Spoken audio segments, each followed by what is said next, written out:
Aleluia, glória a Deus. A segunda parte, igreja, do vídeo, amém? A segunda parte.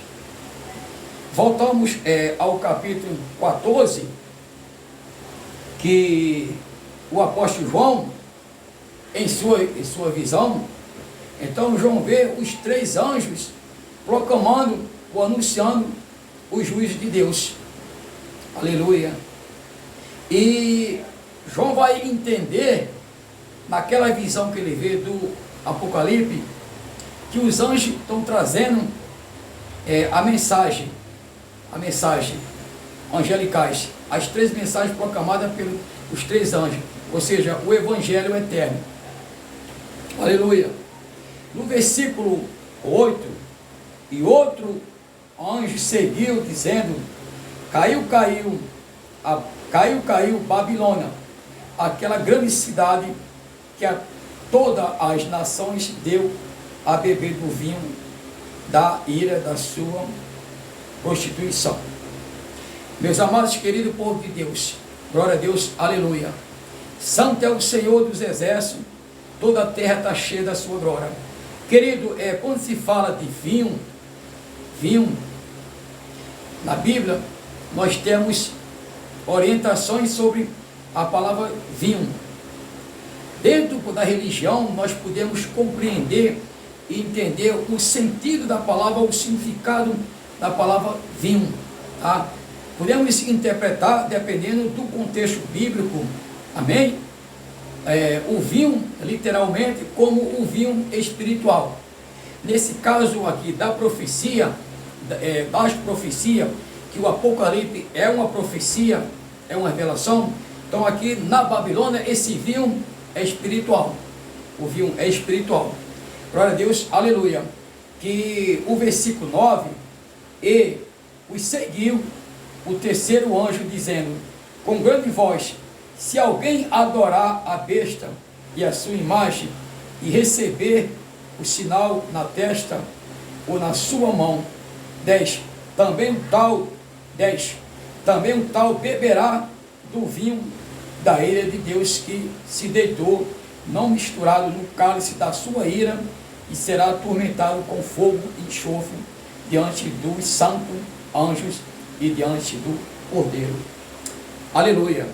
Então a preocupação do apóstolo Pedro e a preocupação do apóstolo João é para que João vai falar, advertir na profecia da revelação, é para que os santos, a igreja, aleluia, se ausentasse, rejeitasse, não aceitasse o vinho da Babilônia, porque certamente iria trazer e traz embriaguez, ou seja, vai ficar ébrio, vai ficar embriagado. O que?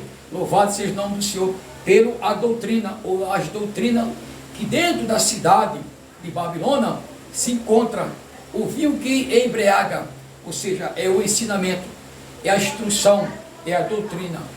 E a preocupação do apóstolo Pedro era para que a igreja coeleita do seu estado em Roma não se contaminasse com as iguarias em Roma e não bebesse do vinho.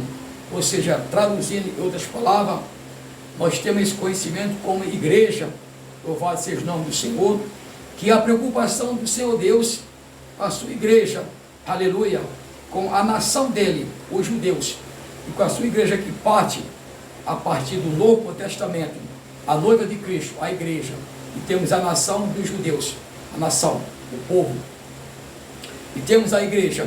Todo o cuidado do Senhor Deus é conservar a igreja, é manter a igreja ausente do que, pastor Severino? Ausente da mesa dos demônios, tá?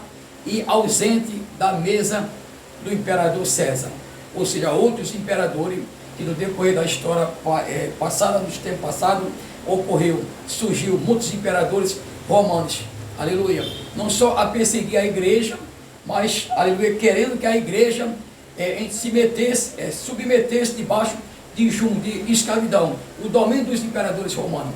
Mas louvado seja Deus, a preocupação de Deus, tanto pelo o Velho Testamento, glória a Deus, como pelo novo, era manter a nação de Israel, a criança, aleluia, protegido e guardado contra as iguarias desses reis. Louvado seja o nome do Senhor, ou desses reinos, ou desses impérios, ou desses governos. No Novo Testamento, glória a Deus, aleluia, louvado seja o Senhor, nós temos quando, em Mateus capítulo 16, o Senhor Jesus se aproximando das regiões mais baixas, em Cesareia, ele passa a última ali com instrução, mas ele pergunta ali em Mateus 16 aos discípulos: quem o povo diz que eu sou? O Senhor pergunta para os seus discípulos, para a sua igreja que ele levantou, fundou sobre os alicerces ou as bases das Escrituras Sagradas, da profecia, da revelação. Cristo é a revelação do Pai. Louvado seja o nome do Senhor, glória a Deus, aleluia. Cristo é o governo que Deus Pai ergueu, levantou e colocou sobre a igreja para governar sobre a sua igreja. Ou seja, nós estamos no governo da palavra de Jeová. Todos os ministérios, glória a Deus, que tem raiz, que tem base, aleluia, que tem fundamento, que tem suas origens nas Escrituras, esse ministério ou essa igreja está firmada nos alicerces das verdades que são a palavra do Senhor. João 17, 17. Glória a Deus, aleluia, louvado seja o nome do Senhor. O apóstolo Pedro, ele responde ao Senhor a pergunta que o Senhor faz. Uns dizem que o Senhor é João Batista, outros dizem que o Senhor é Elias, e outros dizem que o Senhor é um dos profetas. Glória a Deus, aleluia. Ao Senhor Jesus pergunta: e vocês, quem eu sou? Ou seja, para vocês, quem eu sou? É naquele momento, glória a Deus, que a revelação desce, que o rolo desce ao apóstolo Pedro, glória a Deus, aleluia, que mais tarde ele vai receber a vocação pastoral em João do Evangelho, capítulo 21, para pastorear os cordeiros ou pastorear as ovelhas do Senhor. Glória a Deus, aleluia. E Pedro diz: Senhor, tu és o Filho de Deus, tu és o Filho do Deus vivo, tu és o Cristo, tu és o Messias, tu és o enviado, aleluia, glória a Deus. Ao Senhor diz: Pedro, se eu falar para Pedro: Pedro, não foi carne nem sangue que te revelou, mas meu Pai que está no céu.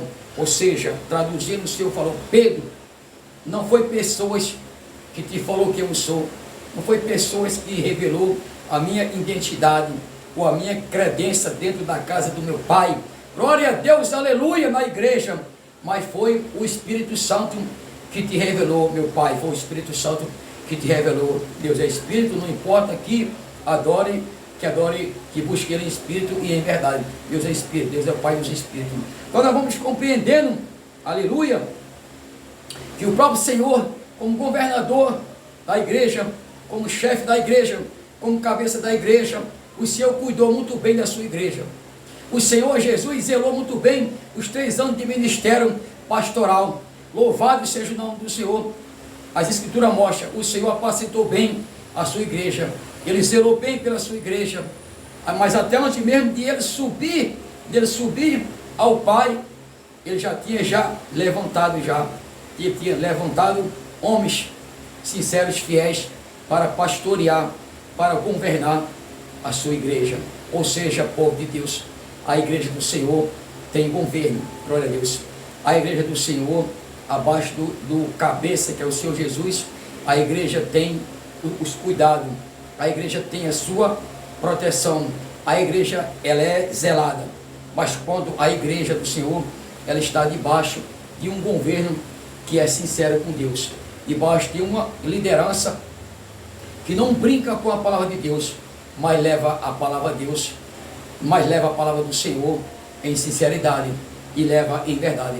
Porque a Bíblia diz: importa obedecer a Deus do que obedecer a homens.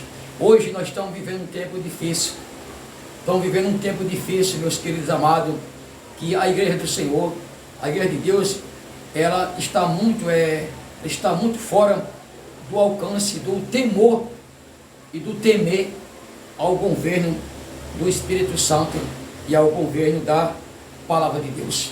Hoje nós podemos ver Os tempos de hoje, atuais, glória a Deus, aleluia, que a igreja, ela perdeu o temor, ela perdeu o amor, ela perdeu o respeito, ela perdeu o amor às doutrinas, à sã doutrina da palavra de Deus. Hoje, cristão não quer mais estudar a palavra, não tem interesse, não desperta o interesse de se aprofundar nas escrituras puras. A tua palavra é a verdade. João 17, João 8, 32. Conhecereis a verdade vos libertará. Nós só temos uma única fonte de verdade. Aleluia. Essa fonte é a Bíblia, glória a Deus. Não temos duas fontes, não temos três. A tua palavra é a verdade. O próprio Senhor Jesus Cristo, ele considerava os ensinamentos, as doutrinas do Pai, do Espírito Santo, como a única fonte de caminho, como a única fonte de verdade. As Escrituras, ela contém a veracidade, ou seja, a veracidade das Escrituras é infalível. A Bíblia, ela é infalível. Se você e eu não crer na Bíblia, nós vamos crer no quê? Se eu e você não der a ênfase de obediência à palavra de Deus, no que nós iremos obedecer? Precisamos ser fiel à palavra do Senhor, como está em Apocalipse capítulo 3, versículo 7 e versículo 8. Tendo pouca força, guardaste a minha palavra e não negaste o meu nome. Igreja, nós precisamos ser fiel à palavra de Deus. Nós precisamos honrar a palavra de Deus. Nós precisamos confessar, não negar o nome do Senhor por nada e diante de nada. A igreja foi até o final, a primitiva, honrando a palavra de Deus e levando ela em verdade e justiça, e não negou a sua fé em Jesus. Não podemos negar o nosso Senhor, não podemos negar a fé em Jesus Cristo.